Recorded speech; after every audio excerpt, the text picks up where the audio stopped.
अलीकडच्या तरुण पिढीवर काल्पनिक हिंदी मराठी चित्रपटांचा एवढा मोठा प्रभाव पडला आहे की त्या चित्रपटात जसं हिरो वागते तसं हे वास्तविक जीवनात वागायला बघते. ते हिरो जसा चित्रपटात रुबाब करते तसं हे गल्लीत रुबाब करायला बघते.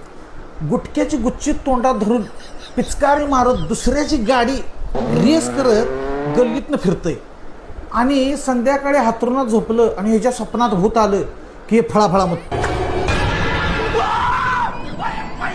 हिरो जसा चित्रपटात फायटिंग करते तसं कुठं फिरायला गेलं की दुसऱ्यावर नुसतं धावूनच जाते, कुकाऱ्या घालते आणि पोलीस दिसलं की ढेंगत शिपूट घालून म्याव होऊन बसते. वार वार वार वार बाहेरनं बोंबलत फिरून येते आणि आईबाला दम देते आणि म्हणतोय वाढ जेवायला. आईबा म्हणतोय अरे किती दिवस फुकट खाशील, जरा मिळेल की आता.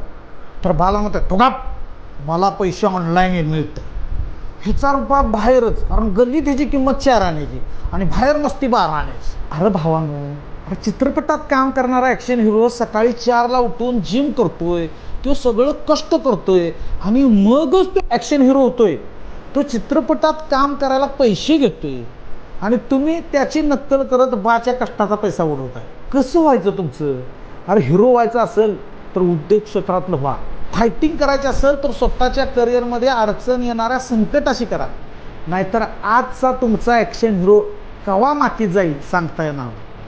सावध व्हा. तुम्ही म्हणशीला दीपक सर लईच पेटलाय, खरं हे भावानं अनुभवानं सांगतोय, विचार करा.